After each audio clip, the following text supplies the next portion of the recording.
ایک بار پھر ناظرین میں آپ کو خوش آمدید کہتا ہوں. رحمت رمضان کی خصوصی براہ راست نشریات میں افطار کا حسین سا موقع ہے جناب, اور ہماری جو شیف صاحبہ ہیں مہوش ستارہ صاحبہ, وہ میرا خیال ہے کسی حد تک کامیاب ہو چکی ہیں افطار تیار کرنے میں. جی میں کافی حد تک کامیاب ہو چکی ہوں, بالکل آخری مراحل ہیں. اور ہماری ساری جو ریسیپیز ہیں وہ بالکل ریڈی ہیں. ویجیٹیبل رائس ہیں. ویجیٹیبل رائس تیار ہو گیا آپ کا؟ جی, مسالہ چکن کے ساتھ ویجیٹیبل رائس تیار ہو چکے ہیں. اور اس میں میں نے لیا ہے چکن تقریباً بون لیس لیا ہے, 700 گرام لیا ہے سبروسو کا, اور اس کو میں نے مسالہ لگایا ہے دہی کا, نمک کا, کالی مرچ کا, پیپریکا کا, اور ساتھ میں دھنیا پاؤڈر ہے, لیمن جوس ہے. مکس کیا, مکس کرنے کے بعد اس کو میں نے کوک کیا ڈالڈا کلونجی کنولا آئل کے اندر. اور جیسے ہی یہ بالکل ڈن ہو گیا تو میں نے لاسٹ میں اس کے ویجیٹیبل ڈال دی اور اس کو ہلکا سا میں نے سوتے کیا اور میں نے فلیم کو آف کر دیا. اور ویجیٹیبل رائس میں نے لیے ہیں مٹر لیے ہیں, آلو لیے ہیں, گاجر لی ہے, اور اس کو اچھے سے میں نے مکس کر کے میں نے اس کو سرو کیا. اور اس کے ساتھ ہی میں نے یہ مسالہ جو چکن ہے وہ بھی اس کے ایک ساتھ ہی میں نے پلیٹر میں لگا دیا. اور بلو بیری چیز کیک ہے, اس میں میں نے لیے ہیں بسکٹس. بلو بیری چیز کیک ہے, بلو بیری چیز کیک. وہ ایک میسج تھا, وہ مجھے ضرور آپ کو دینا تھا.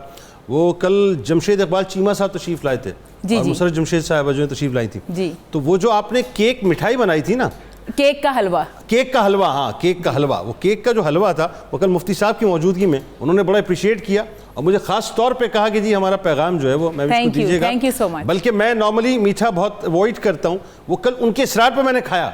تو مجھے کہنے لگا اگر آپ یہ نہیں کھائیں گے تو آپ محروم نعمت رہیں گے. بالکل, میں محروم نہیں رہنا چاہتا. تو آج بھی آپ بلو بیری چیز کیک جب کھائیں گے تو آپ کو بہت مزے کا لگے گا. بہت سمپل ہے. اس کے اندر میں نے بسکٹس لیے ہیں ڈائجسٹو, اور ساتھ میں نے اس میں کریم لی ہے, آلپرس کی کریم ہے, اور اس کے ساتھ میں نے ہیوی کریم لی ہے, آئسنگ شوگر لی ہے, اور کریم چیز لی ہے. اس کو اچھے سے میں نے وپ کیا ہے. وپ کرنے کے بعد میں نے بلو بیری کی جو ٹاپنگ ہے ساس, اس کے ساتھ میں نے اس کو کوٹ کیا ہے اور میں نے اس کو کپس میں کر دیا. آپ اس کو پوری ڈش میں بھی مطلب گھر پہ ہوں تو لگا سکتے ہیں. اور اسی کے ساتھ ساتھ میں نے بنایا ہے دودھ سوڈا. اس میں اسپیشل یہ ہے کہ اس میں میں نے تخم ملنگا جس کو بیزل سیڈ کہتے ہیں میں نے وہ بھی ڈالی ہیں. میں نے اس میں منٹ بھی ڈالا ہے, میں نے اس میں شہد بھی یوز کیا ہے, اور دودھ ہے اور وائٹ سوڈا بالکل کم, بہت زیادہ نہیں. سبحان اللہ, سبحان اللہ. اور اسی کے ساتھ ساتھ سبروسو مطلب آپ یہ بیان کر رہی تھی فریدی صاحب جو ہیں وہ سبحان اللہ سبحان وہ امیجن کر رہے تھے. وہ امیجن. اب یہ جو دودھ سوڈا آپ نے بنایا نا, جی, یہ جتنے آپ نے اس میں چیزیں ڈالی ہیں اس کو تو آپ بالکل میرا خیال ہے مفتی صاحب کہیں گے نہیں, ان کی طرف سے میں نمائندگی کر رہا ہوں. آپ نے بلکہ کچھ کہنا چاہ رہے ہیں, دیر نہ کریں, ابھی سے الگ کر دیں. بالکل, یعنی یہ دودھ سوڈا جو ہے سبروسو کے سموسے ہیں, اور ہم نے ٹینگ کا جو آج فلیور بنایا ہے وہ ہے موسمی. واہ, زبردست زبردست زبردست, کیا بات ہے جی, آپ کا بہت بہت شکریہ. اچھا جی سید صاحب آئیے آپ کی طرف آتے ہیں. ہمارے یہاں یہ جتنا ظاہر ہے غربت ہے, افلاس ہے, اور لوگ بڑی مشکلوں سے زندگی گزارتے ہیں, کوئی واقعات بتائیے ذرا لوگوں کو کہ بیت المال میں ویلفیئر کا کام کرتے ہوئے کس کس طرح کے کیسز آپ کے پاس آتے ہیں کہ دل پسیج جاتا ہے دیکھ کے. دیکھیں, میں بیت المال کیونکہ جو وفاقی بیت المال ہے اصل میں جو سرمایہ ہے ان کے پاس ہے ڈسٹریبیوٹ کرنے کے لیے. جو صوبائی بیت المال ہے وہ بہت چھوٹا سا ایک ادارہ ہے جس کے اندر ہم این جی اوز کو بھی گرانٹس دیتے ہیں سلائی مشینوں کے لیے, تاکہ وہ پھر 30%, 40%, 50% اپنا ڈالتے ہیں, اور پھر ہم لوگوں کو سلائی مشینیں, ویل چیئرز, ابھی ہیئرنگ ایڈز ہم نے دینے شروع کیے ہیں اسٹوڈنٹس کو. اچھا, تاکہ وہ پڑھائی کا جو ان کا وقت ہے وہ پورا انڈرسٹینڈ سن سکیں اور انڈرسٹینڈ کر سکیں. یعنی اس کا دائرہ بہت لیمیٹڈ ہے, اس کا بہت لیمیٹڈ ہے جو صوبائی ہے, لیکن جو سوشل ویلفیئر ہے اس کا دائرہ بڑا ہے. ٹھیک ہے, تو اس کے اندر پورے پنجاب کی سطح پہ آپ پوری پنجاب کی سطح, جیسے بھی ہمارے پاس پناہ گاہیں تقریباً 96 پناہ گاہیں ہیں. اور کتنے اس میں لوگ جو ہیں وہ آ کے, اس کے اندر تو ہزاروں کی تعداد میں ہیں. آپ کو مثال دیتا ہوں کہ لاہور کے اندر اس وقت ہمارے پاس 16 پناہ گاہیں ہیں. 16 پناہ صرف لاہور میں. ٹھیک ہے, اور اس کی کیپیسٹی کیا ہے؟ اس کی کیپیسٹی ڈیپینڈ کرتی ہے, کہیں 200 ہے, کہیں 180 ہے, کہیں 170 ہے. اور اس کے اندر 2 وقت کا کھانا, صاف ستھرا بسترا اور صاف ستھرا ماحول, آپ کو گھر کی طرح ماحول ملے گا. اچھا, یہ وہی پناہ گاہیں جہاں پہ خان صاحب وزٹ عموماً کرتے ہیں, اور یہ روٹین کی جو صفائی ہوتی ہے, آپ کو یہ, میں اگر ابھی آپ کو آج کے فوٹوز دکھاؤں آپ حیران رہیں گے کہ جیسے یہ فلور صاف ہے, جیسے یہاں پہ صفائی, آپ کو ایسی صفائی ملے. کھانا وغیرہ بھی اسی طرح, کھانا وغیرہ بہترین. آپ کبھی بھی, میں مفتی صاحب کو بھی ریکویسٹ کروں گا ضرور جائیں, کبھی ان کے ساتھ بیٹھ کے کھانا کھائیں.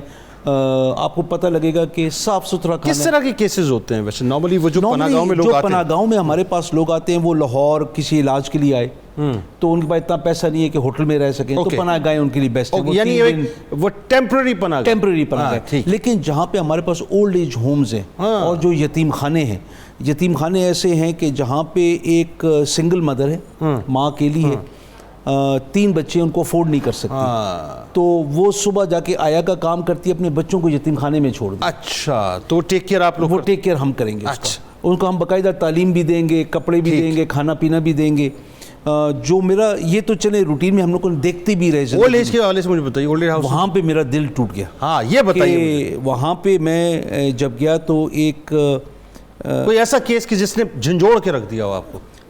3-4 ہیں, لیکن ایک میں آپ کو سناتا ہوں کہ جہاں پہ ایک بہت خوبصورت سے بزرگ بلیزر وغیرہ پہن کے کھڑے تھے. جب وہ ملاقات ہوئی ان سے تو ان نے مجھے گلے سے لگایا, پھر جب چھوڑا تو پھر دوبارہ گلے سے لگایا. تو پھر میں نے ایک دم کہا کہ مجھے پتہ ان کی بیوی بچے ہیں, مجھے تھوڑا سا وہ بریف کر دیا گیا تھا, تو میں نے کہا یہ چھاتی کی گرمائش یا آپ کے جسم کا ٹچ یا آپ کے بچوں کو ضرورت ہے, تو آپ یہاں پہ کیا کر رہے ہیں؟ تو انہوں نے کہا کہ مجھے نہیں ضرورت. تو میں تھوڑا سا وہ چونک گیا, تو کیونکہ وہ بڑی خوبصورتی سے اپنے مزاج کے مطابق رہ رہے تھے, یعنی نفیس آدمی. اور وہ جب میں باہر نکلا تو مجھے میرے آفیسر نے بتایا کہ سر ان کا جائیداد تھی, پیسہ تھا, انہیں بیوی بچوں کے نام پہ کیا, انہوں نے ان کو گھر سے نکالا. اللہ اکبر. یہ یہاں پہ ابھی ہمارا, اور مسلمان ہیں وہ لوگ. تو جو یعنی پوری عمر جن اولادوں کے لیے, جس بیگم کے لیے, یعنی اس کے ہر جائز ناجائز فرمائش کو پورا کر کے زندگی گزار دی, انہوں نے اٹھا کر مطلب ایک لمحے کے اندر, اور وہ بیچارہ وہاں پہ بالکل بے سر و سامان بیٹھا ہے. یہ خدا کا شکر ہے کہ ایک حکومت کا ایسا ادارہ تھا. مفتی صاحب ایک وہاں پہ, اور اب وقت چونکہ سید صاحب بڑا میں بس جلدی سے میں آپ کو بتاؤں کہ وہ اس کے بچے سارے آسٹریلیا میں, اس کو پیسہ بھیجتے, فون پہ بات نہیں کرتے, وہ بیچارہ روتا رہتا ہے. یعنی صرف پیسہ بھیج رہے ہیں, صرف پیسہ اولڈ ہاؤس میں آپ کے پاس موجود ہے. ٹھیک ہے, مطلب وہ ایک منتھلی بنا دیا ہوگا, منتھلی بنا دیا, جیسے معاذ اللہ کسی بھکاری کو آدمی بھکاری کو یا کسی نوکر کو. بات نہیں کرتی اولادیں, بات نہیں.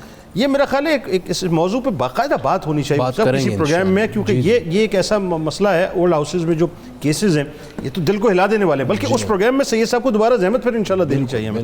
اچھا جی عائشہ صاحبہ یہ بتائیے, اب چونکہ بات پھر گھوم پھر کے وہی پکوڑوں اور سموسوں کے گرد آ جائے گی, تو ذرا بتائیے کہ یہ جو ہمارے یہاں بڑا ٹرینڈ ہے, یہ کوئی خاص اس میں کوئی بات ہے کہ لوگ پکوڑے اور سموسے جو ہیں بہت پسند کرتے ہیں افطار کے اندر, کہ یہ جب تک نہیں ہوں گے افطار ہی نہیں ہوگی؟ بس ایک ٹریڈیشنل اس کو فالو کرتے ہوئے جو چلتے آ رہی ہے بہت عرصے سے, لیکن یہ اچھی چیز نہیں ہے, کیونکہ فیٹس یا کوئی بھی تلی ہوئی بہت زیادہ, اب ہمارے یہاں پہ تو 2-2 کلو گھی تیل ایک ہفتے سے پہلے ختم ہو رہا ہے. اس میں پکوڑے وہ ڈیپ کی بھی نا اس کو ملٹیپلائی کر دیں بائی 1000 لائٹ ایئرز, وہ اتنی زیادہ ڈیپ فرائیڈ ہوتے ہیں. بہتر یہ ہے کہ آپ پکوڑوں اور سموسوں اور فرائیز, یعنی یوں سمجھ لیجیے کہ تیل کی عطا گہرائیوں میں جا کے, پکوڑوں اور سموسوں کو تل کر اس کے بعد اس کو تیل کے افق پہ لایا جاتا ہے. یہ بالکل ایسا ہی ہے کہ آپ دیکھیں نہار منہ صبح اٹھ کے کیا آپ سموسے پکوڑے کھائیں گے؟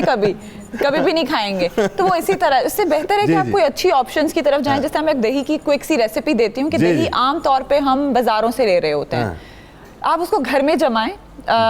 خواتین ایکسپرٹ ہوتی ہیں, وہ ان کو پتا ہوتا ہے کیسے کرنا ہے, لیکن اس میں کشمش کے 5-6 دانے ڈال کے, کشمش کے 5-6 دانے ڈال کے, اس سے ہوگا یہ کہ دہی بیسکلی ہوتا ہے پرو بایوٹک, جو کہ ہماری گٹ ہیلتھ کے لیے اچھا ہوتا ہے.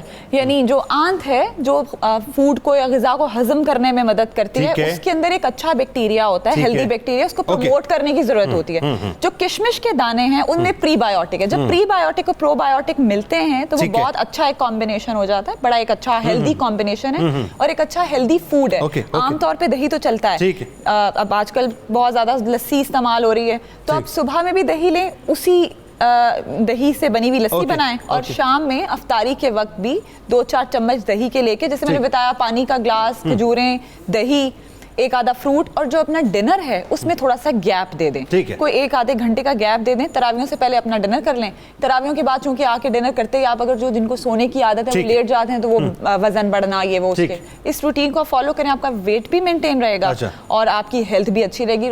پکوڑوں اور سموسوں کو خدارا اوائڈ کریں, چیٹ ڈائٹ کریں, چیٹ ڈے منائیں, ایک ہفتے میں ایک یہ ہو نہیں سکتا, آپ کہہ رہی ہیں ہو نہیں سکتا, نہیں ہوتا, یہ ہو ہی نہیں سکتا, میں بتا رہا ہوں نا آپ کو, یہ ہو ہی نہیں سکتا. ناظرین کرام آئیے اب ہم چلتے ہیں مل کے, کیونکہ اب وقت وہ آ گیا ہے دیکھیے صاحب کہ جس میں دعاؤں کی قبولیت کا وقت ہے, اور قصیدہ غوثیہ انشاءاللہ مفتی فاروق القادری صاحب اس وقت پیش کریں گے, اور اس کے بعد اجتماعی دعا کریں گے پاکستان کے لیے, امت مسلمہ کے لیے. آئیے ابتدا کرتے ہیں. جی بسم اللہ الرحمن الرحیم. اللهم صل على سيدنا ومولانا محمد معدن الجود والكرم وآله وبارك وسلم.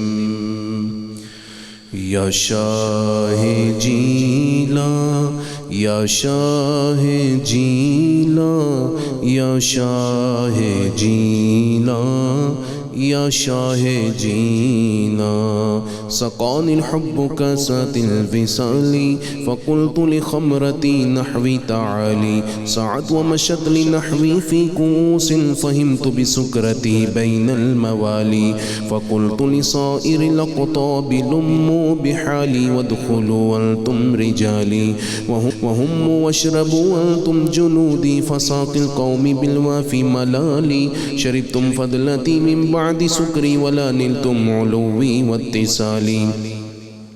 مقامكم العلا جمع ولكن مقامي فوقكم ما زال عالي.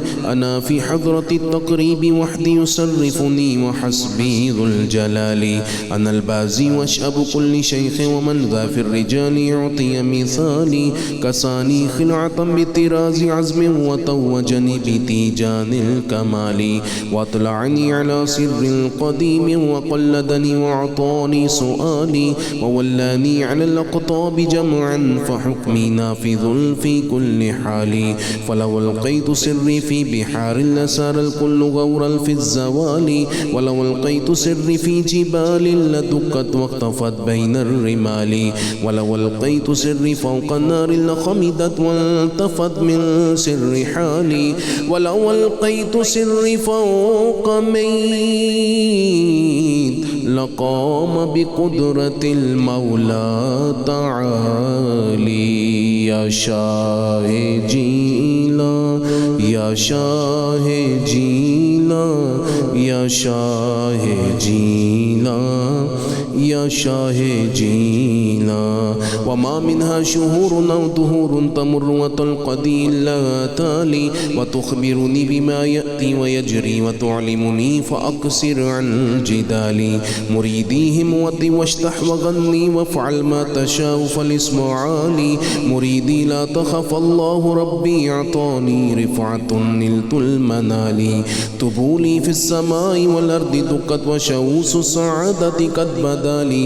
بلاد الله ملكي تحت حكمي وقتي قبل قلبي قد صفالي. نظرت إلى بلاد الله جمعا كخردلة على حكم اتصالي.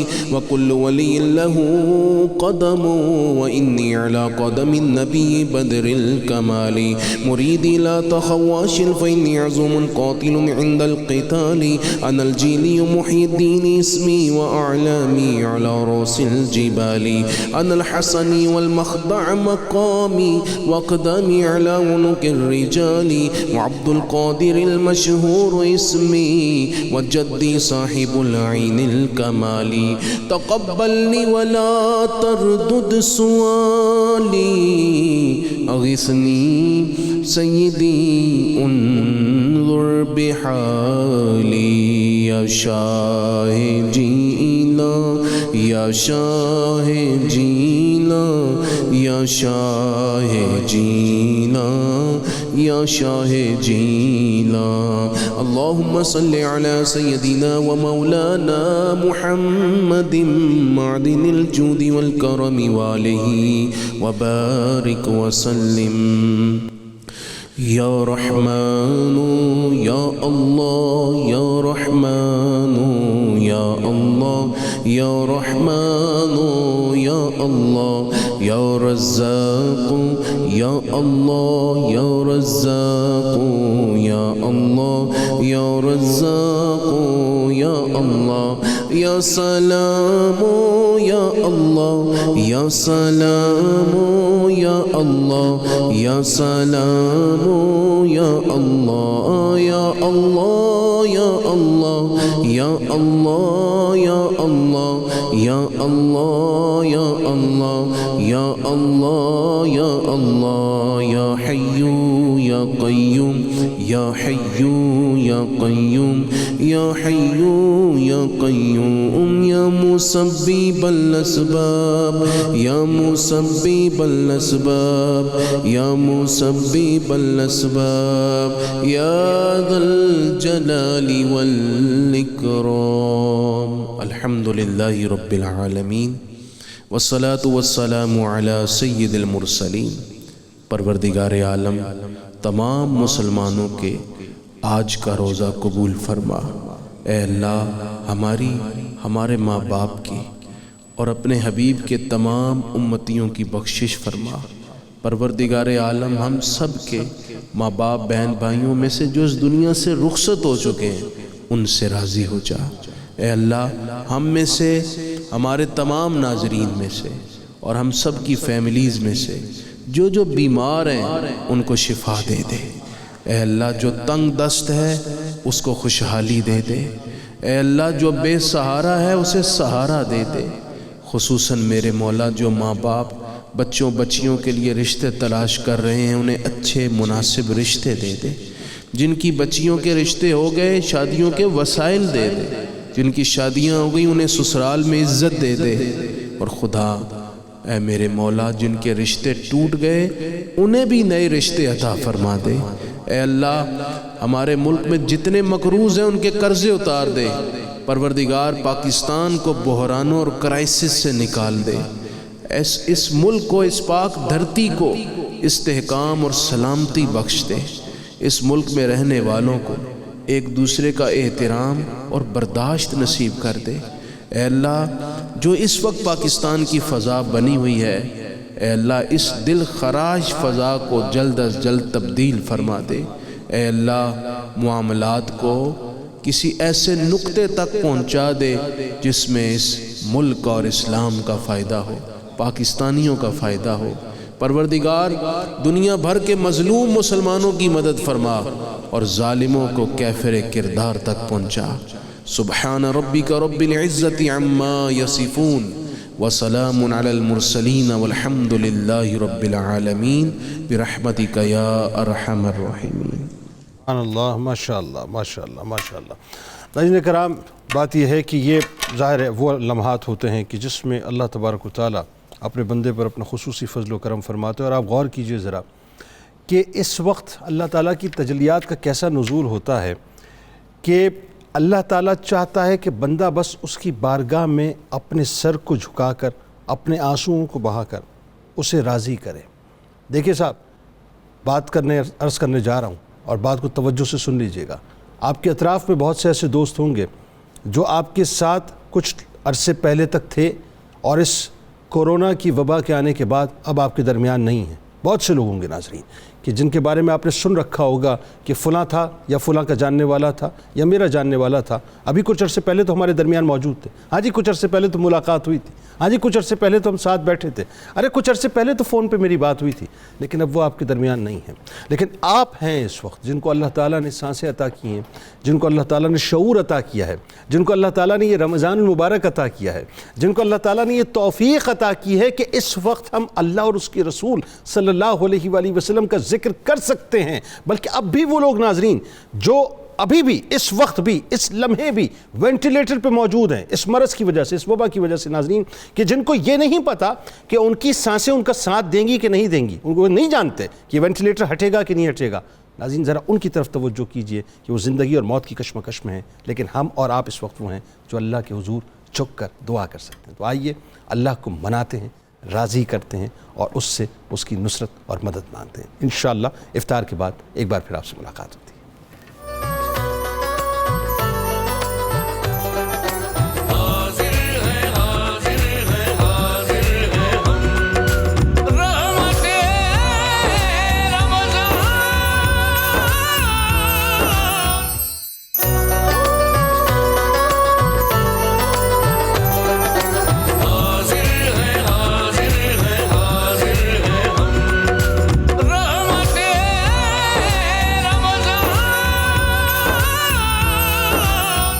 کو ایک بار پھر خوش آمدید کہتا ہوں، اور ناظرین ہمارے ساتھ اس وقت موجود ہیں ملک کے ممتاز عالم دین، میرے دل کے بہت قریب جناب مفتی محمد فاروق القادری صاحب، اور ممتاز عالم دین محترم جناب علامہ ذوالفقار مصطفیٰ ہاشمی صاحب. آپ کو ایک بار پھر رمضان کی اس خصوصی براہ راست نشریات رحمت رمضان میں افطار کے موقع پہ میں خوش آمدید کہتا ہوں.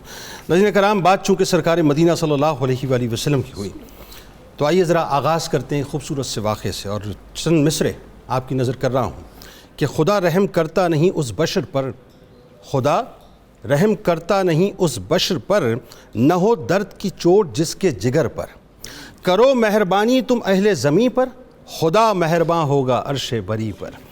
بات یہ ہے صاحب کہ سرکار مدینہ صلی اللہ علیہ وآلہ وسلم کا فرمان ہے کہ جو رحم نہیں کرتا اس پر رحم نہیں کیا جاتا، یعنی اللہ تعالیٰ اس پر رحم نہیں فرماتا. اور ایک اور حدیث پاک کا مفہوم کہ جس میں سرکار علیہ السلام نے فرمایا کہ رحم کرنے والوں پر رحمان رحم کرتا ہے، تم زمین والوں پر رحم کرو، بلندیوں پر موجود ذات تم پر رحم کرے گی. اب ایک واقعہ ناظرین پیش کر کے بات کا آغاز کر رہا ہوں. دیکھیے، سرکار مدینہ صلی اللہ علیہ وآلہ وسلم سے بڑھ کر کائنات میں کوئی رحیم ہو ہی نہیں سکتا. حضرت ثمامہ بن اسال رضی اللہ تعالیٰ عنہ ایک صحابی ہیں ناظرین. ان کے عشق کا محبت کا واقعہ تو ظاہر ہے بڑا طویل ہے، لیکن جب آپ ایمان لا چکے، اور یاد رہے کہ وہ یمامہ کے سردار تھے اور بہت بڑی تعداد میں گندم بھیجا کرتے تھے مکے میں، ایمان لانے کے بعد ناظرین ان کے لیے سرکار علیہ السلام کا چہرہ مبارک ایسا تھا کہ آپ فرماتے ہیں کہ آپ سے زیادہ محبوب ترین چہرہ میرے لیے کوئی ہے ہی نہیں. اور مدینے کی سرزمین آپ کے لیے ایسی سرزمین تھی کہ آپ فرماتے ہیں کہ مدینے سے زیادہ مجھے کچھ محبوب ہے ہی نہیں، یعنی مدینے کی زمین، مدینے کے شہر سے زیادہ مجھے کوئی شہر پسند ہی نہیں ہے. وہ یہ ناظرین کہ جب آپ نے ایمان قبول کر لیا تو چونکہ ان کی طرف سے مکے کے لوگوں کو گندم کی سپلائی ہوتی تھی، اور ایمان قبول کرنے کے بعد جب ان کو یہ پتہ چلا کہ مکے والے نبی کریم صلی اللہ علیہ وآلہ وسلم سے برا سلوک کیا کرتے ہیں، تو انہوں نے یہ فیصلہ کر لیا کہ آج کے بعد گندم کا ایک دانہ بھی مکے نہیں پہنچے گا، یعنی میری جانب سے نہیں پہنچے گا. چنانچہ ناظرین ہوا یہ کہ مکے والے مصیبت پہ پڑ گئے، اور حدیث پاک میں آتا ہے کہ جب ثمامہ بن اسال رضی اللہ تعالیٰ عنہ مکے میں آئے تو آپ نے کہہ دیا کہ جب تک میرے محبوب، میرے آقا حضرت محمد مصطفیٰ صلی اللہ علیہ وآلہ وسلم اجازت نہیں دیں گے، یمامہ سے گندم کا ایک دانہ بھی مکے والوں کو میں نہیں بھیجوں گا. اب وہ یہ ناظرین کہ مکے والوں نے فوراً، چونکہ ظاہر غلام نے کہہ دیا تو کہہ دیا، بس ختم، اب دوسری کوئی بات نہیں ہوگی. فوراً آقا سے رابطہ کیا اور ایک رقعہ لکھ کے بھیجا کہ آپ تو رشتہ داریوں کو جوڑنے کا حکم دیتے ہیں، ہماری گندم بند ہو گئی ہے، ہم بھوک کی وجہ سے مرنے لگے ہیں. یہ کون لوگ کہہ رہے ہیں ناظرین؟ یہ وہ کہہ رہے ہیں کہ جنہوں نے سرکار مدینہ صلی اللہ علیہ وآلہ وسلم پر مکے کی زمین کو تنگ کر دیا تھا. یہ وہ کہہ رہے ہیں جو سرکار مدینہ صلی اللہ علیہ وآلہ وسلم کی راہ میں کانٹے بچھایا کرتے تھے. یہ وہ لوگ کہہ رہے ہیں جو سرکار مدینہ صلی اللہ علیہ وآلہ وسلم کو مکے میں زد و کوب کیا کرتے تھے. یہ وہ لوگ کہہ رہے ہیں جو سرکار مدینہ صلی اللہ علیہ وآلہ وسلم کی پشت مبارک پر اوجڑی رکھا کرتے تھے. یہ وہ لوگ کہہ رہے ہیں ناظرین جو سرکار مدینہ صلی اللہ علیہ وآلہ وسلم پر پتھر برسایا کرتے تھے. یہ وہ لوگ کہہ رہے ہیں کہ جنہوں نے سرکار علیہ السلام پر شیب ابی طالب میں 3 سال تک اس حد تک مصیبتیں برسائیں کہ آپ کو چمڑا پی ابال کے پینا پڑا، آپ کو پتھر جو ہے وہ اپنا برداشت کرنے پڑے، آپ کو پتے ابال کے کھانے پڑے، یہاں تک کہ آپ کو مکہ چھوڑنا پڑا. ہونا تو یہ چاہیے تھا کہ سرکار علیہ السلام جواب میں لکھ دیتے کہ نہیں، اب ایسا نہیں ہو سکتا، جو تم نے کیا ہے وہ ہم کریں گے. لیکن قربان جائیے رحمت للعالمین کے رحم کے اوپر کہ آپ نے جوابی خط حضرت ثمامہ بن اسال رضی اللہ تعالیٰ عنہ کو لکھا اور فرمایا کہ ان کو جو گندم تم دیتے تھے اسی انداز سے گندم دیتے رہو. یعنی رحم کی ناظرین انتہا دیکھیے کہ اپنوں کے ساتھ تو رحم ہے ہی ہے، لیکن ان دشمنوں کے ساتھ جو جانی دشمن تھے سرکار علیہ السلام نے ان پر بھی رحم کا ایسا معاملہ فرمایا کہ ان کی گندم کو نہیں روکا. آئیے جی بات کا آغاز کرتے ہیں. مفتی صاحب، سرکار دو عالم صلی اللہ علیہ وآلہ وسلم جو اسوہ حسنہ ہیں، اسوہ نور ہیں، ذرا لوگوں کو بتائیے کہ رحم کے حوالے سے میں کیا بتلا رہا ہوں.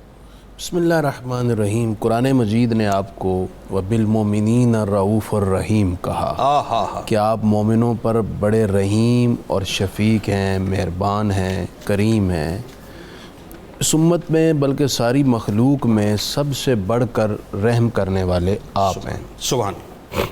آپ کی زندگی پوری کی پوری رحم سے عبارت ہے.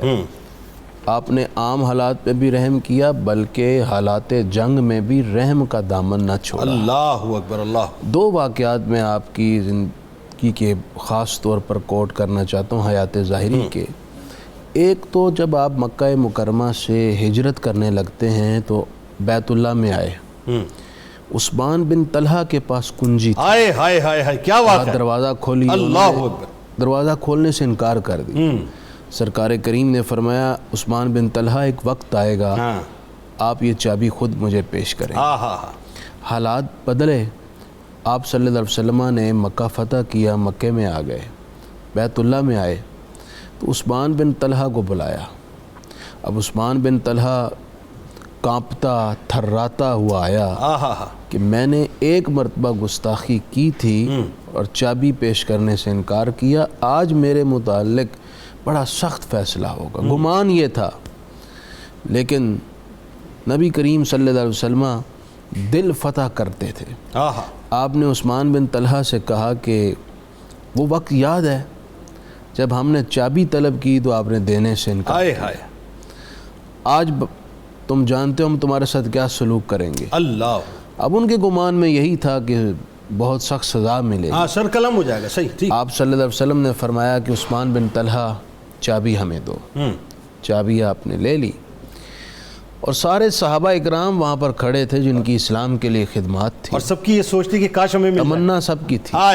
نبی کریم علیہ السلام نے فرمایا کہ یہ چابی ہم آج سے پھر عثمان بن طلحہ کو، اللہ اکبر، اللہ، اور ساتھ یہ بھی فرمایا کہ صبح قیامت تک یہ چابی اسی کی نسل میں چلے۔ حق ہے جی، حق ہے۔ دو باتیں آ گئیں، اس پر شفقت بھی کی اور یہ کہہ کر کے اس کی نسل میں چلے گی، یہ غیبی خبر بھی دے دی کہ زمانہ جیسا بھی ہو اس کی نسل چلتی رہے۔ عثمان بن طلحہ نے یہ سنا تو آپ کے رحم اور شفقت سے ایسا متاثر ہوا کہ آگے بڑھ کر دست بوسی کی، کہ یا رسول اللہ چابی میں بعد میں پکڑوں گا، پہلے آپ میرے دل کو پکڑ لیجئے۔ اللہ، اور عرض کی یا رسول اللہ مجھے یہ بتائیں اسلام میں داخل کیسے ہوتے ہیں؟ کلمہ پڑھا اور دامن اسلام میں آ گئے۔ سبحان۔ اسی فتح مکہ کے موقع پر سامنے وہ دشمن کھڑے تھے جن کی تکالیف کے بارے میں آپ نے ذکر کیا ہے کہ کیسی کیسی ہولناک تکالیف تھیں۔ سرکار کریم علیہ السلام نے بدلہ نہیں لیا، فرمایا کہ لا تثریب علیکم، آج کے دن تم سے کوئی باز پرس نہیں ہوگی، تم سب کو معاف کیا جاتا ہے۔ اصل معاف کرنا، رحم کرنا ہے ہی یہ۔ اچھا ایک اور بات آپ بدلے پر قادر ہیں، اس میں ایک اور بات پھر بھی معاف کرتے ہیں۔ جب آپ نے سوال کیا تھا تم کیا سمجھتے ہو کہ میں تمہارے ساتھ کیا کروں گا، تو کیا کمال جملے انہوں نے یہی کہا تھا کہ یا رسول اللہ صلی اللہ علیہ وسلم آپ رحیم ہیں، آپ کریم ہیں، آپ شفیق ہیں، آپ صادق اور امین ہیں، آپ کی ذات سے سوائے رحم کے ہم نے کبھی کچھ دیکھا ہی نہیں، اور ہمیں آج بھی یقین ہے کہ آپ کے دامن سے ہمیں رحم کے پھول ہی ملے۔ اللہ اللہ اللہ، سرکار کریم علیہ السلام نے رحم بھی فرمایا۔ طفیل بن عمر دوسی قبیلہ دوس کے سردار ہیں، ان کو ان کے قبیلے کے افراد نے اسلام کا پیغام پیش کرنے پر بڑے برے طریقے سے تشدد کیا۔ وہ پھٹے کپڑوں کے ساتھ، زخموں کے ساتھ آئے، یا رسول اللہ آپ میرے قبیلے کے حق میں دعا کریں کہ اللہ انہیں برباد کر دے۔ حضور نے اپنے صحابی کی یہ کیفیت دیکھی تو ہاتھ اٹھا لی۔ اب ان کی توقع یہ تھی کہ اب زمان رسالت سے ان کے خلاف دعا ہوگی۔ حضور نے دعا کے لیے ہاتھ اٹھا کر عرض کی مالک قبیلہ دوس کے لوگ مجھے جانتے نہیں ہیں، تو انہیں بھی ہدایت دے دے۔ اللہ، تو اس طفیل بن عمر دوسی عرض کرنے لگے یا رسول اللہ میں نے تو ان کے خلاف دعا کے لیے کہا تھا اور آپ ہیں کہ ان کے حق میں دعا کر رہے ہیں۔ تو آپ صلی اللہ علیہ وسلم نے ارشاد فرمایا کہ اے اس طفیل بن عمر دوسی، اللہ تعالیٰ نے مجھے رحمت بنا کر، اللہ اکبر، میری ذات سے اگر کائنات کو کچھ ملنا ہے تو رحمت ہی ملنی ہے۔ اللہ، تو اس طرح آپ نے ہر موقع پر رحمت بھرا سلوک فرمایا۔ آج ضرورت اس بات کی ہے اپنی شخصیت میں تھوڑا سا ٹھہراؤ رکھیں، جذبات کو قابو میں لائیں اور ہوش و حواس کے ساتھ ایک دوسرے کے لیے رحم بھرا، محبت بھرا، احساس بھرا سلوک کیا کریں۔ وہ نا جی جو آسی کو کملی میں اپنی چھپا لے، جو دشمن کو بھی زخم کھا کر دعا دے، اسے اور کیا نام دے گا زمانہ؟ وہ رحمت نہیں ہے تو پھر اور کیا ہے؟ ذرا بتائیے نا علامہ صاحب کہ یعنی کیسی رحمت کہ آپ انسانوں پر رحمت، آپ جانوروں پر رحمت، آپ نباتات پر رحمت، آپ حیوانات پر رحمت، آپ درندوں پر رحمت، آپ چرندوں پر رحمت، آپ پودوں پر رحمت، آپ جنات پر رحمت، یعنی کائنات کا ذرہ ذرہ آپ کے رحم کا محتاج ہے۔ ذرا بتائیے۔ جی بسم اللہ الرحمن الرحیم۔ بے شک میرے کریم آقا صلی اللہ تعالی علیہ وسلم کو اللہ تبارک و تعالی نے سراپا رحمت بنا کر مبعوث فرمایا ہے، اور رقت قلبی اور ہمدردی حضور علیہ الصلوۃ والسلام کی صفت خاصہ اس عروج پہ ہمیں نظر آتی ہے کہ جیسے قبلہ مفتی صاحب نے فرمایا کہ آپ سب سے زیادہ رحم دل ہیں کائنات کے تمام تر مخلوقات جو بھی اللہ تعالیٰ نے پیدا فرمائی، اور اس کا عکس جو ہے وہ آپ کی زندگی میں اس طرح سے مطلب جھلکتا ہے کہ جیسے آپ نے بات کی کہ حضور علیہ الصلوۃ والسلام نے تو رحم دلی کا ایک مظہر جو بنا کے مطلب انسانوں کو بتایا ہے، ایک نمونہ اور سیرت اپنی بتائی ہے، اس میں آپ دیکھیں کہ جنگ کے بھی اصول بتائے اور یہاں تک کہ کھیتیاں اجاڑنے سے بھی منع کر دیا صحیح، کہ درختوں پر بھی تمہیں شفقت کرنی، سرسبز جو درخت ہیں ان کو کاٹنے سے منع کر دیا۔ اور پیارے آقا صلی اللہ علیہ وسلم کی خدمت ناز میں ایک مرتبہ حضرت سیدنا عبداللہ ابن مسعود جو ہے وہ ان کے بیٹے یہ روایت کرتے ہیں، حضرت عبد الرحمن بن عبداللہ کہتے ہیں کہ میرے والد نے مجھے بتایا کہ ہم ایک سفر میں حضور علیہ الصلوۃ والسلام کے ساتھ تھے، تو دوران سفر حضور علیہ الصلوۃ والسلام کچھ دیر کے لیے قضاء حاجت کے لیے تشریف لے گئے، تو ہم نے دیکھا تو ایک جو بڑی خوبصورت چڑیا تھی، تو اس کا گھونسلہ نظر آیا تو اس میں 2 بچے تھے، بڑے پیارے لگے، اس رنگ کے تھے، تو میں نے اس کو نکال لیا۔ کیا اچھا بات ہے۔ حضور علیہ الصلوۃ والسلام جب واپس تشریف لائے تو آپ نے دیکھا تو وہ چڑیا جو ہے وہ ادھر سے ادھر جو ہے وہ چیخو پکار کرتی ہوئی دوڑ لگا رہی، تو پیارے کریم آقا صلی اللہ علیہ وسلم نے رحم اس پر فرماتے ہوئے ان کو پوچھا کہ کیا اس کو کسی نے کوئی تکلیف یا نقصان پہنچایا؟ تو عرض کیا کہ یا رسول اللہ اس کے 2 بچے بڑی خوبصورت چڑیا تو نکال لیے، تو حضور علیہ الصلوۃ والسلام نے فرمایا کہ نہیں، اس پر رحم کرو اور اس کے بچے واپس گھونسلے میں۔ جب آپ نے چڑیا کا واقعہ سنا ہے تو آپ ذرا وہ بھی تو بتائیے نا، وہ جو اپنے اونٹ کا واقعہ تھا، وہ جو ہرنی کا واقعہ تھا، جو الصلاۃ والسلام علیک یا رسول اللہ کہتی ہوئی پڑھتی ہوئی۔ جی ہاں، حضرت عبداللہ بن جعفر طیار رضی اللہ تعالیٰ عنہ سے مروی حدیث پاک ملتی ہے کہ پیارے آقا صلی اللہ علیہ وسلم ایک انصاری کے باغ میں تشریف لے گئے تھے، تو وہاں جو آپ نے دیکھا تو ایک اونٹ جو ہے وہ بلبلاتا ہوا اپنی آواز میں جو ہے وہ کراتا ہوا حضور علیہ الصلوۃ والسلام کی طرف مخاطب ہوا، تو پیارے آقا صلی اللہ علیہ وسلم تو سب کی بولیاں سمجھتے ہیں، سب کے لیے آپ باعث رحمت، سب کے نبی، تو آپ کو اس نے اپنی فریاد لگائی اور اس کی آنکھوں سے آنسو بھی ٹپکنا شروع ہوا، تو حضور علیہ الصلوۃ والسلام نے بلایا کہ اس کا مالک کون ہے؟ وہ انصاری حاضر ہوا کہ رسول اللہ میں مالک، تو آپ نے فرمایا کہ تم یہ مجھ سے شکایت کر رہا ہے کہ یہ میرا مالک مجھ سے مزدوری جو ہے مجھ سے کام زیادہ لیتا ہے اور مجھے کھانا پینا کم دیتا ہے، تو جتنی اس سے تم جو ہے وہ مشقت لیتے ہو اتنا اسے کھانے پینے کا خیال رکھو۔ کیا بات ہے۔ ایک کالر ہمارے ساتھ ہیں، ماجد صاحب، السلام علیکم۔ لائن ٹرانسفر کی تھی وہ پھر دوبارہ واپس کر دیا آپ لوگ۔ السلام علیکم جناب۔ وعلیکم السلام جی۔ جی ماجد صاحب کہاں سے کال کر رہے ہیں؟ جی لاہور سے سر۔ جناب فرمائیے کیا پوچھنا چاہتے ہیں؟ اچھا جنید میں یہ پوچھنا چاہ رہا ہوں، سوسائٹی میں بعض جرائم ایسے ہوتے ہیں جس کی وجہ سے بہت سارے لوگوں کو تکلیف پہنچتی ہے، ٹھیک ہے، تو کیا وہاں پر معاف کرنے کا کیا حکم ہے؟ کیونکہ اگر آپ اس کو معاف کرتے ہیں تو اس سے پوری سوسائٹی میں پرابلم کریٹ ہوتی ہے۔ بالکل آپ کو بتاتے ہیں، آپ کا بہت شکریہ، آپ نے ہمیں جوائن کیا۔ سوسائٹی میں ایسے جرائم کہ جس کی وجہ سے ظاہر ہے ایک فتنہ و فساد بپا ہوتا ہو، تو وہاں کیا معاف کیا جائے گا یا کیا کیا جائے گا؟ نہیں، جو قاضی کے پاس پیش ہوگا نا، تو قاضی نے تو پھر جو ضابطۂ شرعیہ اور قوانین مروجہ ہیں ان کے مطابق فیصلہ کرنا ہے، ٹھیک ہے۔ اس وقت معاف کرنا یہی ہے کہ وہ اس کو جو قانون ہے اس کے مطابق سزا دے، یعنی وہ ظالم کو اس کے ظلم سے روکنا، ظالم کو اس کے ظلم سے روکنا، یہ بھی اس کے حق میں رحم ہے۔ دوسرا یہ ہے کہ بعض جرائم ایسے ہیں جن پر شرعی حد لازم ہوتی ہے، ٹھیک ہے، وہ متعین سزا اللہ نے مقرر کر دی ہے، رسول اللہ نے متعین کر دی ہے، اس سزا کو بے عینی ہی نافذ کرنا یہ اس مجرم کے حق میں رحم ہے۔ اور یہ سوسائٹی کے حق میں بھی دنیا میں پا کر آخرت کی سزا سے بچ جائے گا، تو یہ بھی ایک درجہ اس کے حق میں رحم ہوتا ہے۔ ٹھیک ہے، اسی طرح مجرم کو سزا دے کر ساری سوسائٹی کو کسی فساد سے کسی ضرر سے محفوظ کرنا یہ پوری سوسائٹی کے لیے رحم ہے۔ بالکل ٹھیک۔ وہ جرم کی نوعیت کے مطابق قاضی کی ثوابدید ہے کہ اس نے کس طرح کا فیصلہ کرنا ہے۔ ٹھیک، محمد آصف صاحب لاہور سے ہمارے ساتھ ہیں، السلام علیکم۔ جی وعلیکم السلام ورحمۃ اللہ۔ جی سر کیا حال ہے؟ سر ٹھیک ہے جی جناب، شکر خدا کا، آپ بتائیں ٹھیک ہیں؟ جی الحمدللہ کل حال۔ جناب سر مسئلہ ٹیلیویژن کی آواز کو یہ پوچھنا تھا، ٹیلیویژن کی آواز کو بند کر دیں۔ جی مسئلہ یہ پوچھنا تھا کہ بندہ اگر اپنی بیوی کو 1 طلاق دے دے تو اس پر کیا ہوتا ہے، اور اگر 2 طلاق دے دے تو اس پر کیا ہے؟ محمد خاور صاحب ہمارے ساتھ ہیں، السلام علیکم۔ وعلیکم السلام سر۔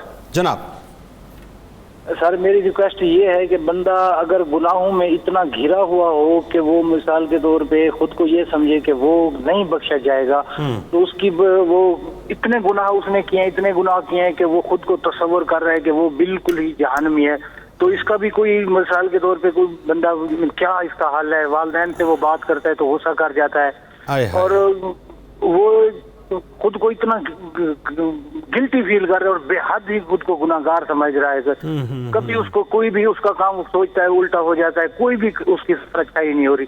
تو اس کا کیا حل ہے؟ مفتی صاحب سے یہ ریکویسٹ ہے کہ اللہ پاک تو بہت کریم ہے, تو ہمیں وہ بریف کریں کہ کیا ہو سکتا ہے. آپ کو بتاتے ہیں لیکن ایک جملہ مایوس مت ہوئیے گا, مفتی صاحب سے سنیے گا کہ وہ کیا فرماتے ہیں, بلکہ میرا خیال ہے بہت سے لوگوں کے لیے بڑا یہ ریلیونٹ کوشچن ہوگا. محمد ذیشان صاحب ہمارے ساتھ ہیں. السلام علیکم. وعلیکم السلام. حضور کیسے ہیں؟ خیریت ہیں؟ الحمدللہ جناب, آپ ٹھیک ہیں؟ الحمدللہ. اچھا جناب, ایک مسئلہ تو ایک پوچھنا ہے کہ آج کل لوگ جو رمضان شریف میں افطاری کر رہے ہوتے ہیں مساجد میں کنٹریبیوشن لے کے, اور ابھی کانسیپٹ کلیئر نہیں ہے اس میں اویئرنیس کریٹ کرنے کیا اس میں زکوٰۃ کے پیسے لوگ دیتے ہیں وہ ہوتی ہے, صدقہ خیرات تو ہے, وہ کون سے پیسے ہیں کہ جو افطاری لوگ اجتماعی طور پر کرتے ہیں؟ دوسرا سوال یہ ہے نہیں, اجتماعی طور پہ جو لوگ مطلب وہاں پہ جا کے افطاری کر رہے ہیں, آپ یہ سمجھنا چاہتے ہیں کہ پیسہ کون سا یوٹیلائز ہوتا ہے؟ ہاں, یوٹیلائز کون سا ہوتا ہے؟ زکوٰۃ کا نہیں, میرے نالج کے مطابق زکوٰۃ کا پیسہ نہیں لگتا. اچھا ٹھیک ہے. دوسرا میرا سوال یہ ہے جو جی اور بتائیے.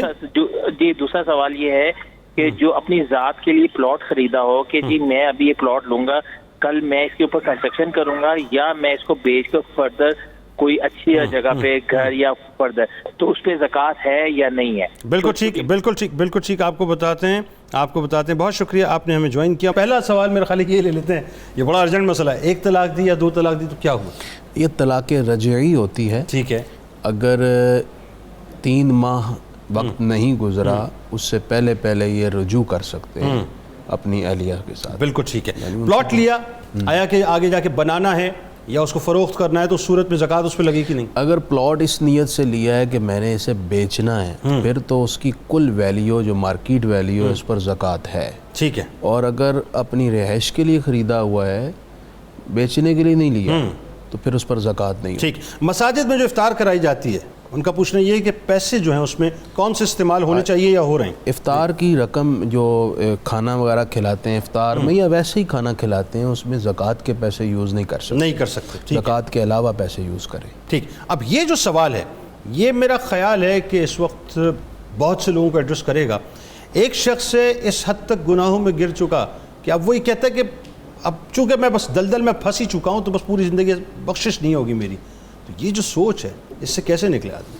سب سے پہلے تو وہ اپنے آپ سے یہ سوال کریں کہ میرے گناہ زیادہ ہیں یا اللہ کی رحمت زیادہ؟ ہائے بات ہی ختم ہو گئی, قصہ ہی تمام کر دیا آپ نے پہلے. واہ واہ واہ واہ واہ. بنی اسرائیل کا ایک آدمی تھا, بہت گناہ گار تھا. وہ بیمار ہو گیا, ایسی بیماری لگی کہ وہ لا علاج ہوا اور نہ اٹھ سکتا نہ بیٹھ سکتا. اس کو اٹھا کے باہر گندگی کے ڈھیر پر پھینک. حضرت موسیٰ علیہ السلام کو اس کی موت کے بعد حکم ہوا کہ جائیں اس کا جنازہ پڑھائیں, اس کی تدفین کریں. تو موسیٰ علیہ السلام وہاں آئے, اس شخص کو دیکھا یہ تو وہ ہے. خیر پڑھایا, اللہ تعالیٰ کا حکم تھا. تو بعد میں اللہ تعالیٰ سے حکمت دریافت کی تو ارشاد فرمایا کہ یہ شخص نے مرتے وقت ایک ایسا جملہ کہہ دیا کہ ہم نے اس کی بخشش کر دی. اللہ, اسے اپنا محبوب بنا لیا. اللہ. اس نے مرتے وقت یہ کہا تھا کہ مالک اگر میرے گناہ تیری رحمت سے بڑھ جائیں تو مجھے نہ بخشنا. اللہ کیا گناہ بڑھ جائیں تو میری بخشش نہ کرنا. کیا اچھی بات. بس اتنا جملہ کہا, یعنی اس کو یہ یقین تھا کہ اللہ کی رحمت میرے گناہوں سے زیادہ ہے. جب اللہ کی رحمت زیادہ ہے اور اس نے فرمایا ہے کہ یا عبادی الذین اسرفوا علی انفسہم لا تقنطوا من رحمت اللہ, اے میرے وہ بندو جنہوں نے گناہ کر کر کر کے اپنے اوپر زیادتی کی ہوئی ہے, ظلم کیا ہوا ہے. اللہ نے سب سے پہلے ان کو کہا ہے میرے بندو, میرے بندو, مطلب غیر کے نہیں ہیں, وہ میرے ہیں, تم میرے ہو. پھر فرمایا لا تقنطوا من رحمت اللہ, مایوس مت ہونا, اللہ کی رحمت سے نا امید نہ ہونا. ان اللہ یغفر الذنوب جميعا, اللہ تعالیٰ تو اتنا مہربان ہے, سارے گناہ معاف فرما دیتا ہے. تو اللہ تعالیٰ سے امید رکھیں, اس کے بارگاہ میں التجا کریں. بلکہ ایک حدیث پاک میں ہے جو اللہ کی بارگاہ میں امید اور خوف کے ساتھ رویا, مفہوم ہے کہ اس کی آنکھ سے آنسو نکل آیا اپنی ہسٹری یاد کر کے. تو اگر اس کی آنکھ سے مکھی کے سر کے برابر بھی آنسو نکلا. مکھی کا سر تو ہم آئیڈینٹیفائی نہیں کر سکتے کتنا ہوتا ہے صاحب. اتنا آنسو بھی نکل آیا, اللہ زندگی بھر کے سارے گناہ معاف. اللہ اکبر. ناظرین کرام, اب اس کے بعد میرا خیال ہے کچھ رہ نہیں جاتا. حدیث کا مفہوم ہے نا کہ تمہارے گناہ, یہ تو دعویٰ ہے, تمہارے گناہ زمین سے لے کر آسمان تلک کیوں نہ ہو جائیں, میری رحمت سے زیادہ نہیں ہو سکتے. تو کون سی بات مایوس کرتی ہے صاحب. اللہ کی بارگاہ میں وہی بات ہے, دنیا کے باس کے ساتھ بلا تمثیل عرض کر رہا ہوں, جا کے آپ نوک کرتے ہیں نا, سر غلطی ہو گئی معاف کر دیں, 1 مرتبہ 2 مرتبہ تیسری مرتبہ وہ گرپ کر لیتا ہے, بس بہت ہو گیا جی, اب مزید گنجائش نہیں ملے گی. وہ تو کہتا ہے غلطی کر اور آ جا میری بارگاہ میں, لیکن آ جا ایسے کہ پھر اقرار کر کے آنا اور ندامت کے آنسو بہا کے آنا اور توبہ کر کے پلٹ کے جانا. تو ہم بھی جب جاتے ہیں صاحب اور پلٹ کے انشاءاللہ واپس آتے ہیں.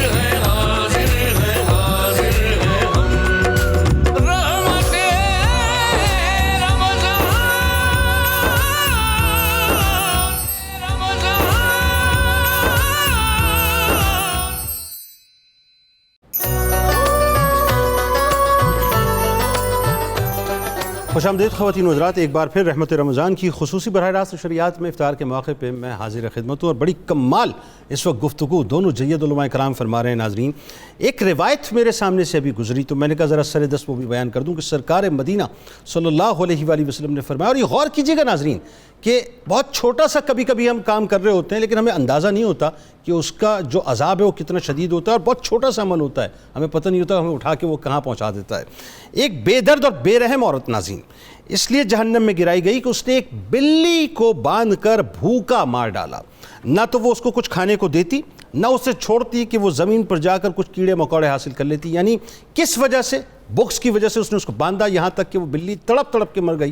اللہ تبارک و تعالیٰ نے اس کے حق میں یہ فیصلہ فرما دیا کہ وہ دوزخ رسید کی جائے گی. اور یاد ہے نا آپ کو ناظرین کہ وہ جو بنی اسرائیل کا ایک شخص تھا, بہت طویل واقعہ, مختصر 2 جملوں میں, کہ ایک شخص تھا کہ جس نے پانی پیا, پانی پی کے وہ کنویں سے باہر نکلا, اس نے دیکھا ایک کتا جو ہے وہ پیاسا ہے, وہ بیچارہ بہت پیاس سے ہانپ رہا ہے. وہ دوبارہ کنویں میں اترا, اپنے موزے میں پانی جمع کیا, اسے پانی پلایا. اللہ تبارک و تعالیٰ نے اس عمل کی وجہ سے اسے جنت کی بشارت عطا کر دی. تو رحم رحم رحم, بس رحم کی بات ہے, دوسری کوئی بات نہیں. علامہ صاحب کیا فرمائیں گے کہ سرکار مدینہ صلی اللہ علیہ وآلہ وسلم کا جو طرز زندگی ہے, جو آپ کی حیات نوری حیات مبارکہ ہے, اس میں جو غلاموں کے ساتھ معاملہ ہے, آج ہمارے سب آرڈینیٹس, ہمارے ماتحتین, ہمارے آفس میں کام کرنے والے لوگ, یا ہمارے پاس تھوڑی سی طاقت آ جائے صاحب, قوت آ جائے, ہم تو مسل کے رکھ دیتے ہیں.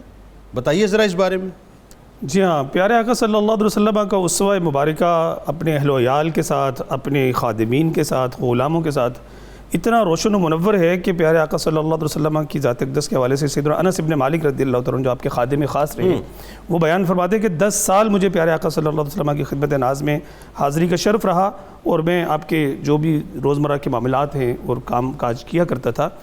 اور حضور علیہ السلام نے مجھ سے اس 10 سالہ زندگی میں بہت سی کوتاہیاں ہوئیں, کبھی کوئی برتن ٹوٹ جاتا, کبھی کوئی کام نہ کر پاتا, بر وقت نہ ہو پاتا, لیکن پیارے آقا صلی اللہ علیہ وسلم نے کبھی بھی 10 سالہ پوری زندگی میں مجھے ایک مرتبہ بھی کوئی سرزنش نہیں فرمائی, اف تک نہیں کہا, کسی بات پہ کوئی ڈانٹ ڈپٹ نہیں کی.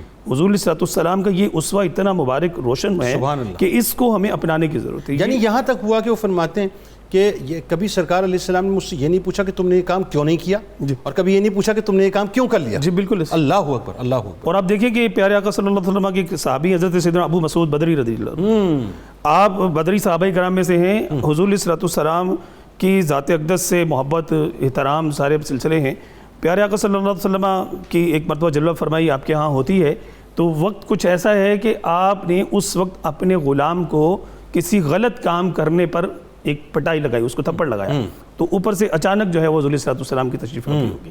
تو پیارے آقا صلی اللہ تعالیٰ علیہ وسلم نے اس وقت جو ہے وہ مطلب ان کو سرزنش فرمائی کہ تم اس کو کیوں ایسا کر رہے ہو, حالانکہ تم اس پر جو قدرت و طاقت رکھتے ہو, تمہارا رب تعالیٰ عز و جل اس سے بڑھ کر تم پر قدرت و طاقت. اللہ اکبر, اللہ اکبر. یہ تربیت کا ایک انداز کہ یہ مت بھولو کہ تم پر بھی ایک قادر و کریم, وہ جبار و قہار رب ہے, جو اپنی پکڑ اگر کرے تو پھر تم اس سے بچ نہیں سکتے. اللہ اکبر. تو اس چیز کو خیال کرو. اور ان حضور صلی اللہ علیہ وسلم کے یہ جملے ان پر اس طرح سے اثر انداز ہوئے کہ اسی وقت حضور صلی اللہ علیہ وسلم کی موجودگی میں ہی انہوں نے اپنے اس غلام کو آزاد کر دیا. اللہ یا رسول اللہ میں اس کو آزاد کرتا ہوں, میرا جرم اللہ تعالیٰ مجھے معاف فرمائے. حضور صلی اللہ علیہ وسلم نے اسی وقت فرمایا کہ اے ابو مسعود تم نے بہت اچھا کیا, اگر تم ایسا نہ کرتے تو میں دیکھ رہا تھا کہ اللہ تبارک و تعالیٰ کا عذاب تم پر نازل ہونے. اللہ یہ غلام کے اوپر رحم نہ کرنے اور ظلم کرنے کی وجہ سے. جی ہاں, اور یہ تربیت ہے ہمارے لیے کہ ہم اپنے سبارڈینیٹس, اپنے ملازمین کسی وجہ کے بغیر ان پر مطلب کہہ لیجیے کہ تشدد, کسی وجہ کے بغیر ان پر اپنا روب, دبدبہ, گالی گلوچ, ان کو طعن و تشنیع, ان کی دل آزاری, یہ ہمارا معمول ہے. اور اس کو مطلب کہہ لیجیے کہ شاید ہم نے گناہ سمجھنا ہی چھوڑ دیا. اس پیارے آقا صلی اللہ علیہ وسلم کی اسوہ مبارکہ سے ہمیں اس چیز کی روشنی حاصل کرنی چاہیے, اور اپنے سے چھوٹے جتنے بھی ہیں, حضور صلی اللہ علیہ وسلم فرمایا کہ جو اپنے سے چھوٹوں پر رحم نہیں کرتا اور اپنے سے بڑوں کا اکرام نہیں کرتا وہ ہم میں سے نہیں ہے, اور جو رحم نہیں کرتا وہ رحم ہی نہیں کیا جاتا. بات یہ ہے بالکل ایسی بات. اور فرمایا کہ مومن جو ہے اس کا دل کبھی رحم سے خالی نہیں ہو سکتا, کہ ایمان جس دل میں ہوگا اس دل میں رحم ہوگا, اور جس دل میں ایمان مطلب جس دل میں رحم نہیں ہے پھر اس دل میں پھر اس کا مطلب ہے کہ ایمان نہیں. یعنی ایمان کے لیے مشروط ہے رحم, مطلب رحم کے لیے مشروط ہے ایمان کا ہونا, اور ایمان کے لیے مشروط ہے رحم کا. ہاں.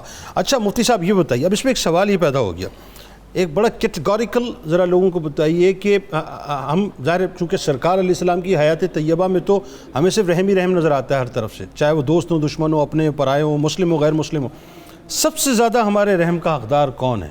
جی بتائیے. اچھا ایک میں بات ضمناً کر کے ساتھ ہی سوال کا جواب دیتا ہوں کہ رحم کا مطلب کیا ہے. ہاں بتائیے. دیکھیں, شفقت, احساس, کسی کی مدد کرنا, کسی کا خیال رکھنا, کسی کی دل جوئی کرنا, کسی کا دل رکھنا, کسی کے چہرے پر مسکراہٹ بکھیر دینا, یہ سب رحم کی مختلف شکل. سبحان اللہ.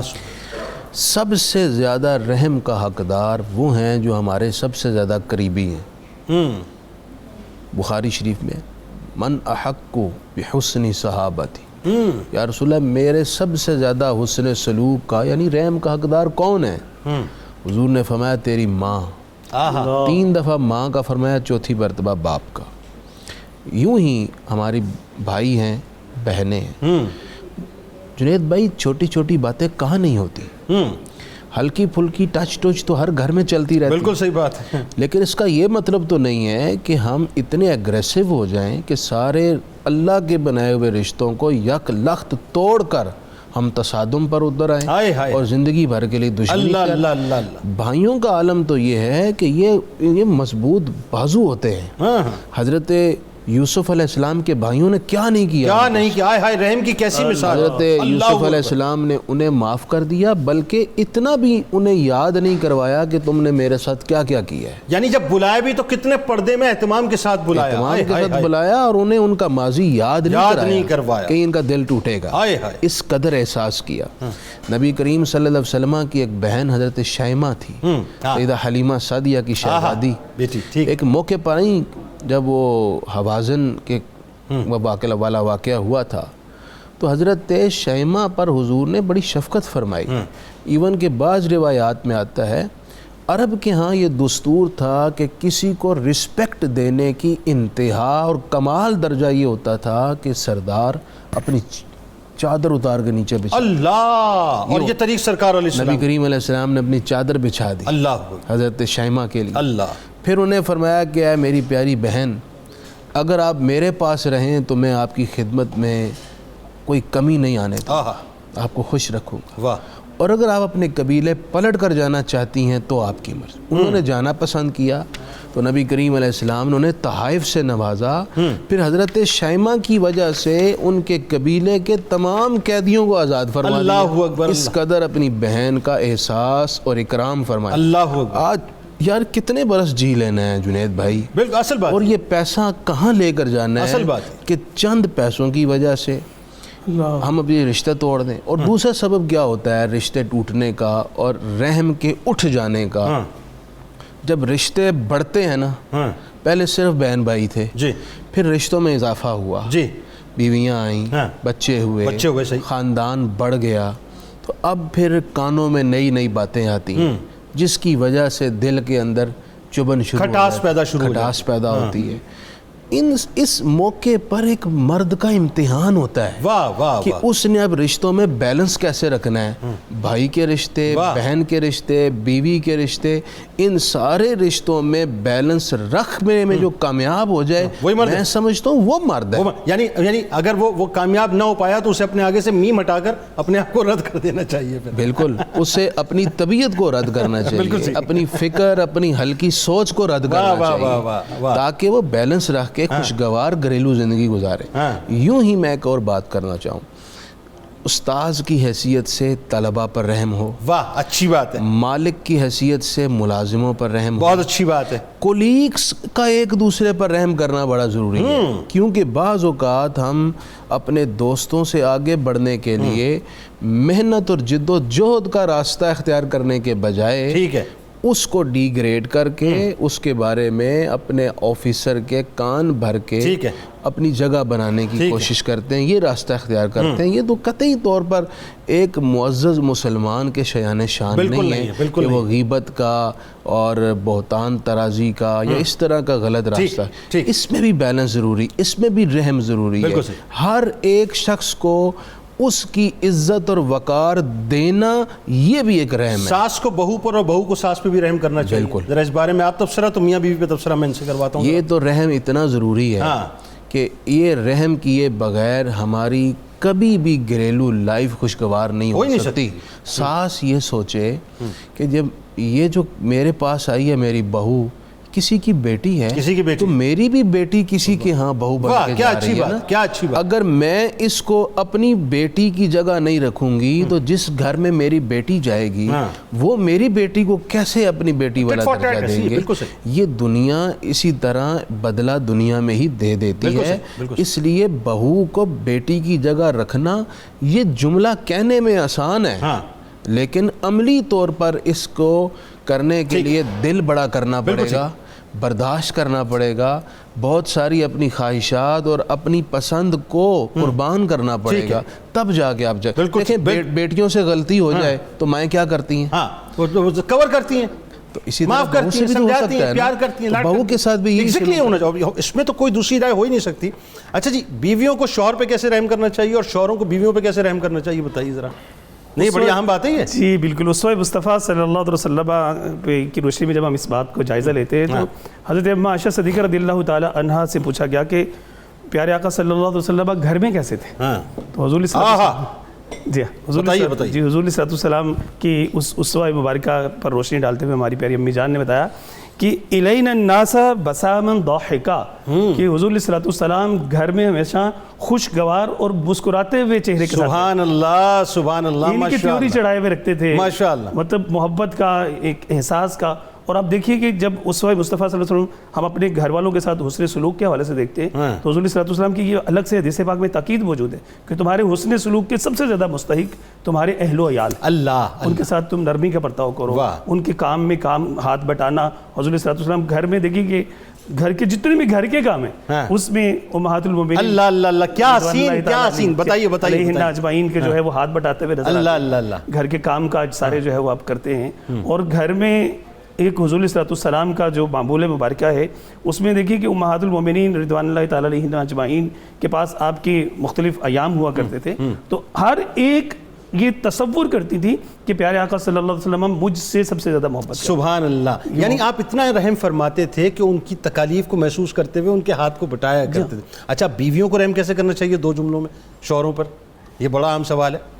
جی, بیویوں کو رحم کرنا تو سب سے زیادہ اس میں تربیت فرمائی گئی ہے, سب سے زیادہ ضرورت بھی ہے. جی جی, کہ مفتی صاحب کے دل سے بات نکلی ہے اس وقت. جی جی جی جی, ان کے لیے ہر مرد کے دل کی بات ہے. جی جی جی, ضرورت بھی ہے, ضرورت بھی ہے. مطلب ظاہر بیلنسڈ ہوگا مطلب ایک معاملہ تو پھر جو ہے وہ زندگی خوشگوار ہو جاتی.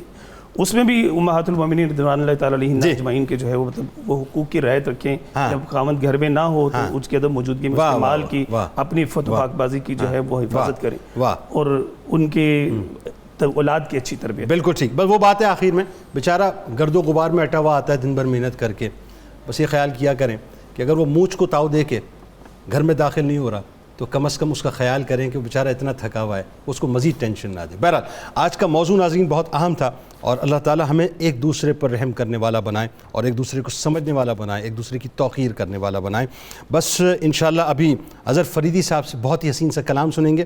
مجھے اجازت دیجیے, رات سحری میں انشاءاللہ زندگی رہی تو دوبارہ ملاقات ہوگی, اس دعا, اس امید, اس یقین کے ساتھ کہ اللہ تعالیٰ آپ کا, ہمارا, ہم سب کا حامی و ناصر ہو. اللہ حافظ.